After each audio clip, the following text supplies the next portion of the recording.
During Thanksgiving my brother mocked me for working at Target at 35.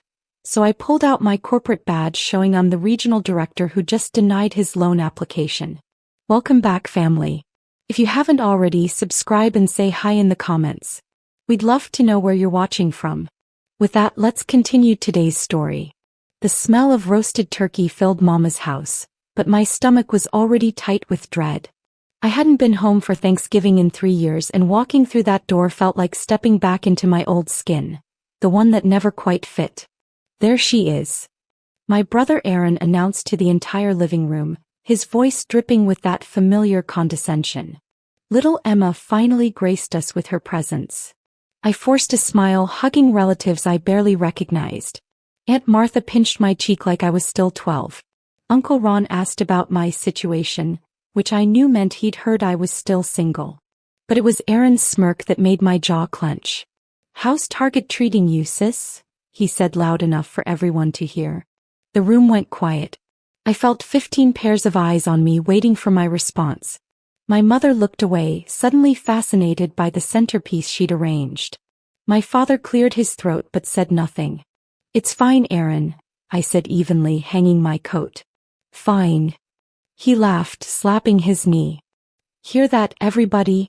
At 35 years old, my sister stocks shelves and says it's fine." He turned to his wife, Nicole, who giggled behind her wine glass.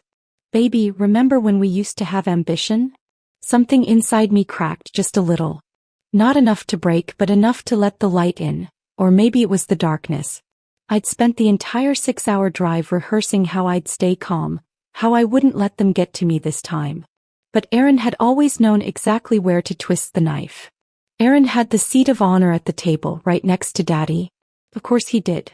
He'd always been the golden child, even when we were kids sharing a bunk bed in our tiny 2-bedroom apartment.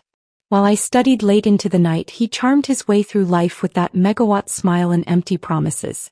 "So Aaron, tell everyone about the new business venture," Mama prompted, her voice full of pride that never quite reached me. He launched into his pitch. Something about real estate investment, flipping properties, building an empire. I'd heard variations of this story for 15 years. The details changed, but the ending was always the same. Aaron needing money to make it happen. "Already got 3 properties lined up," he boasted, cutting into his turkey. "Just finalizing the financing. By next Thanksgiving I'll be a millionaire." "That's wonderful, baby," Nicole cooed, touching his arm. They'd been married 2 years and she looked at him like he'd hung the moon. I almost felt sorry for her. "What about you, Emma?" Cousin Tasha asked, and I could hear the pity in her voice. Where is it you work again?" Before I could answer, Aaron jumped in. "Target. She works at Target." He said it like I collected garbage for a living. "Been there 10 years now?" "That's dedication." Everyone laughed. Even Mama smiled, though she tried to hide it behind her napkin. I took a slow sip of water, buying time. They didn't know. None of them knew. And watching Aaron preen and posture, I realized something. I wanted to keep it that way. Just a little longer. Let him dig his hole deeper. I excused myself to the bathroom, needing a moment away from Aaron's performance. Staring at my reflection, I saw the girl I used to be. The one who believed family meant unconditional love. 5 years ago, I'd sat in this same bathroom, crying after Aaron borrowed $5,000 from me. Money I'd saved for months. Money he swore he'd pay back within 60 days. "Emma, you know I'm good for it," he'd said, all charm and desperation. "This investment is going to change everything. I'm trying to build something for our family." I'd believed him. Like I'd believed him about the 2,000 before that. And the 1,000 before that. Mama had defended him when I finally asked for my money back. "He's your brother, Emma. Family helps family. Why you always got to be so cold about money? That's why you'll end up alone." The memory burned. I'd never seen that money again. Instead, I'd watched Aaron buy a new car, take Nicole on vacation to Jamaica, post photos living his best life, while my bank account recovered. That was when I'd made a decision. I went back to school. Night classes, online courses, every spare moment devoted to getting my MBA. While Aaron partied and schemed, I built something real. Something mine. A knock on the door startled me back to the present. You okay in there? It was my younger sister, Charity. The middle child, the invisible one. Yeah, just needed a minute. Don't let Aaron get to you, she whispered through the door. He's being an ass. At least someone noticed. When I returned to the table, dessert was being served. Mama's famous sweet potato pie sat steaming on the counter, but my appetite had vanished. Aaron was holding court and everyone hung on his every word. The thing about success, he was saying, gesturing with his fork, is having the courage to take risks. Some people, his eyes slid to me, play it safe their whole lives. Work their little jobs, never amount to anything. Then they wonder why they're stuck. Nicole nodded enthusiastically. Aaron has taught me so much about financial freedom. About thinking bigger. I almost choked on my water. Financial freedom? Aaron had filed for bankruptcy twice that I knew of. But I kept my face neutral, waiting. In fact, Aaron continued, standing up like he was about to make a toast, I have an announcement. The loan came through. We're closing on our first property next month. The table erupted in congratulations. Mama actually clapped. Daddy shook Aaron's hand like he'd won the lottery. Which bank? I heard myself ask, my voice cutting through the celebration. Aaron's smile faltered for just a second. What? Which bank approved your loan? I repeated, setting down my glass with deliberate care. I'm just curious about the terms. Investment properties require significant down payments these days. Usually 20 to 25%. Plus strong credit history and proof of income. The room grew quiet again, but this time the energy was different. Aaron's jaw tightened. It's through a private lender, he said quickly. Very exclusive process. You wouldn't understand. Try me. Aaron's face darkened. What's your problem, Emma? Can't stand to see me succeed. I don't have a problem, I said calmly, though my heart was racing. I'm just asking questions.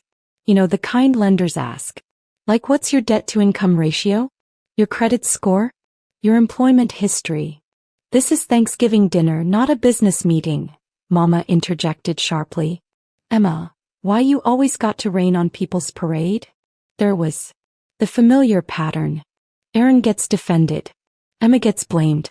I'm not raining on anything, I said, meeting my mother's eyes. I'm being realistic. Aaron has been talking about this real estate empire for 5 years. Every Thanksgiving it's the same story. The financing is almost there, the properties are lined up, the millions are just around the corner. That's because I'm building something. Aaron shouted, slamming his hand on the table. Not everyone settles for mediocrity like you. Some of us have vision. Uncle Ron shifted uncomfortably. Aunt Martha suddenly found her pie fascinating. Charity looked at me with wide eyes, like she couldn't believe I was finally fighting back. Mediocrity, I repeated softly. Is that what you call it? What else would you call working retail at 35? Aaron sneered. You got a degree and you're scanning groceries. That's not just mediocre, Emma. That's pathetic. Nicole gasped, but she was smiling. He thought he was winning. You're right, I said, nodding slowly. Let me tell you about my pathetic life. I pulled my phone from my pocket, scrolling through until I found what I needed. My hands were steady now, the nervousness replaced by something colder, sharper. You're right that I work for Target, I began, and Aaron's smile widened. But you might want to know the full story before you keep going. Here we go, Aaron muttered. Emma's going to explain why being a cashier is actually noble or something. I ignored him, pulling up a document on my phone. See, when I was 25, after you borrowed that $5,000 and never paid it back, I did some thinking. About my future. About what I really wanted. Mama opened her mouth to speak, but I held up my hand. So I enrolled in an executive MBA program. Took night classes while working full-time. It took 3 years, but I graduated top of my class. I looked around the table. Then I applied for a management training program. Started as an assistant store manager, moved up to store manager, then district manager. Aaron's smile was fading. 2 years ago, I was promoted to regional director of operations for the Southeastern Division. I oversee 47 stores, manage a budget of $70 million, and supervise over 2,000 employees. The silence was deafening. But you said you work at Target, Daddy said slowly. I do work for Target, Dad. I work at the corporate level. My office is downtown on the 15th floor. I met Aaron's eyes. I make $185,000 a year. Plus bonuses. Plus stock options. Nicole's wine glass nearly slipped from her hand. That's wonderful, baby, Mama stammered, but her voice was hollow. Aaron had gone pale, but he recovered quickly. So what? You want a medal for finally making something of yourself? That doesn't change the fact that you let me think. Let you think what? I interrupted, my voice sharp. Let you think you could keep mocking me?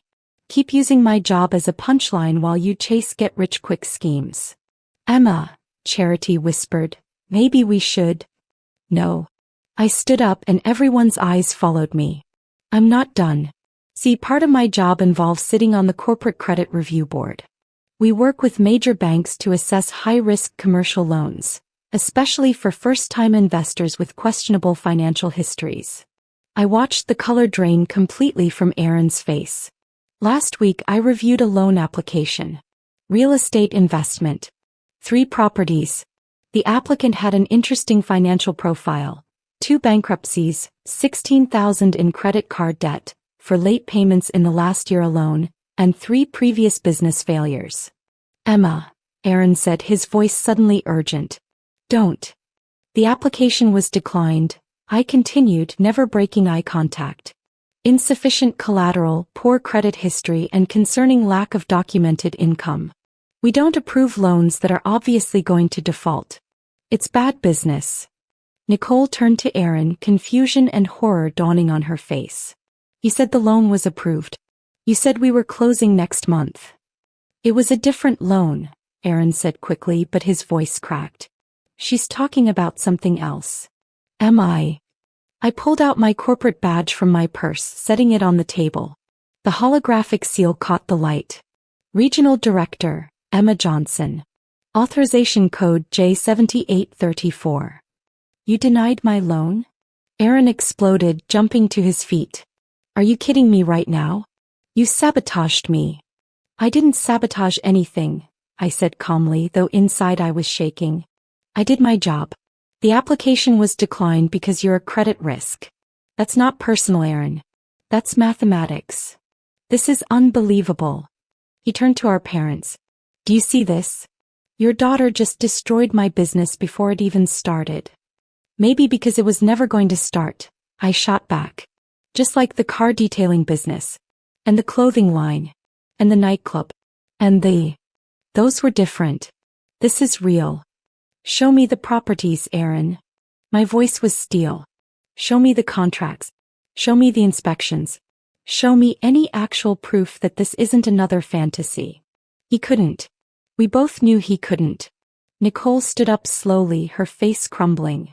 You lied to me. You said the money was coming. We already put deposits down on furniture for the rental properties. We told the landlord we're moving out of our apartment because we bought a house. Baby, it's just a temporary setback. Aaron tried to take her hand, but she jerked away. How temporary? How many other things have you lied about? Her voice was rising. Oh God, the wedding money from my parents. You said you invested it. Where did it go, Aaron? The room was fracturing. Mama looked like she might be sick. Daddy just stared at his plate. Aunt Martha grabbed her purse, muttering about needing to leave. Uncle Ron followed. And I stood there watching my family implode. Everybody just calm down, Mama said, but her voice was shrill. She turned on me, eyes blazing. Are you happy now? You've ruined Thanksgiving. You've humiliated your brother in front of the whole family. I stared at her, waiting for the rest. It always came. You always were jealous of Aaron, she continued, her words gaining momentum. Ever since you were children. He's charismatic, people love him, and you can't stand it. So you hide behind your corporate job and your rules, and you tear him down every chance you get. I tore him down? My voice was quiet but steady. Mama, he spent the last 2 hours mocking me. Calling me pathetic. Making everyone laugh at my expense. And you said nothing. Because you need to learn to take a joke. You're too sensitive, always have been. Charity made a small sound of protest, but Mama silenced her with a look. Aaron works hard, Mama continued. He's trying to build something, and one setback doesn't mean. It's not one setback. I couldn't hold it back anymore. The years of swallowing my feelings, of being the responsible one, the invisible one, the one who didn't matter. It's 10 years of setbacks. 10 years of schemes and lies and borrowed money that never gets paid back. And you enable him every single time. Don't you talk to me about enabling, Mama hissed. I'm his mother. I believe in him. What about me? The words burst out before I could stop them. I'm your daughter. Do you believe in me? The question hung in the air. Mama's silence was its own answer. She looked away, jaw tight, and I felt something inside me finally break beyond repair. You know what? I said, my voice cracking. I worked my ass off. I put myself through graduate school. I climbed from the bottom to a position most people only dream about. And not once, not one single time, did you ask me about it. Not once did you say you were proud. We didn't know, Daddy said weakly. Because you never asked. I was shaking now, years of pain pouring out. Every time I came home it was about Aaron. His dreams, his plans, his potential. I was just there. The backup child. The one who didn't need attention because she had her shit together. Language, Mama snapped. I laughed and it sounded broken. That's what you care about right now? My language. Aaron had been quiet, but now he spoke, his voice dripping with venom. You think you're better than us, don't you? With your fancy title and your big salary. You're just bitter. Bitter and alone and... Careful, I warned, and something in my tone made him stop. Nicole was crying silently, scrolling through her phone like she was calculating debts or maybe looking for lawyers. The realization of what Aaron had done was settling over her like a shroud. The wedding money is gone, isn't it? She whispered. Aaron didn't answer. Isn't it? I invested it, he said defensively. It didn't pan out. These things happen in business. $23,000, Nicole said, her voice hollow. My parents saved for 2 years. The number hung there, damning and absolute. I want a divorce, Nicole said suddenly, standing up. Her chair scraped against the floor, harsh in the silence. I can't do this anymore. The lies, the debt, the schemes that never work. I'm done. Baby, no. Aaron reached for her, panic flooding his face. Don't touch me. She stepped back. I'm calling my parents. I'm going home. And when I get there, I'm calling a lawyer. She grabbed her purse and coat, moving like she was underwater. At the door, she turned back to look at me. Thank you, she said quietly, for telling the truth. I should have seen it years ago. Then she was gone and Aaron stood there watching his life crumble. He turned to me and the look in his eyes was pure hatred. This is your fault. All of it. You couldn't just keep your mouth shut. You had to play the big shot. I played the big shot? I laughed incredulously. Aaron, you've been playing pretend your entire life.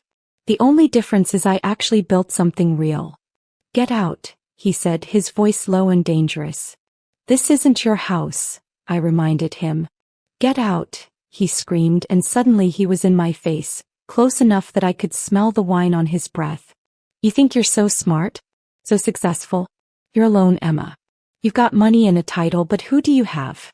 Who's going to be there when your corporate bullshit doesn't matter anymore? The words were designed to hurt, and they did. But I'd learned something over the years. Sometimes the truth is a weapon that cuts both ways. I looked around the room one last time. At Mama, who still wouldn't meet my eyes. At Daddy, who'd never once stood up for me. At Aaron, whose mask had finally slipped completely. At Charity, who looked torn between supporting me and maintaining family peace. You're right, Aaron, I said softly. I am alone. But at least I'm not a liar. At least I don't hurt the people who trust me. At least when I look in the mirror, I see someone who earned what they have. I picked up my coat and purse. My hands were steady now, the shaking replaced by a strange, sad calm. Emma, where are you going? Mama asked, finally looking at me. Home. Where I should have stayed. Don't be dramatic, she said, but there was uncertainty in her voice now. Sit down. We'll work this out. Work what out, Mama? The fact that you care more about Aaron's feelings than my dignity? That you've spent 35 years making me feel like I don't matter? I shook my head. There's nothing to work out. This is who we are. You're really going to leave like this? Daddy asked. On Thanksgiving? You watched Aaron humiliate me for 2 hours and said nothing. This isn't about Thanksgiving, Dad. This is about a lifetime of being invisible. Charity stood up. Can I come with you? The question surprised me. I looked at my little sister, 29 and still trying to figure out her place in this broken family dynamic. You sure? I asked. She nodded, grabbing her jacket. Yeah. I'm sure. Aaron laughed bitterly. Perfect. Take her. Misery loves company. No, Aaron, I said, meeting his eyes one last time. Honesty loves company. You should try it sometime. Charity and I drove in silence for the first hour. The highway stretched ahead, dark and endless, carrying us away from everything we'd known. I'm sorry, she finally said, her voice small. For what? For not standing up for you sooner. For all those years of watching them treat you like you didn't matter. He was crying now. I was scared. Scared if I defended you, they'd turn on me too. I reached over and squeezed her hand. I know. I'm not mad at you, Charity. You were just trying to survive. Are you okay? The question broke something loose inside me. I pulled over at a rest stop, put the car in park, and finally let myself feel it all. The pain, the rejection, the grief of losing a family I'd never really had. No, I whispered. I'm not okay. Charity unbuckled her seatbelt and hugged me while I cried. For the girl who'd studied so hard to prove herself worthy. For the woman who'd achieved everything and still felt empty. For all the Thanksgivings and Christmases and birthdays where I'd been background noise in my own family's story. You know what the worst part is? I said, wiping my eyes. I thought if I just succeeded enough, worked hard enough, accomplished enough, they'd finally see me. But Aaron was right about one thing. I am alone.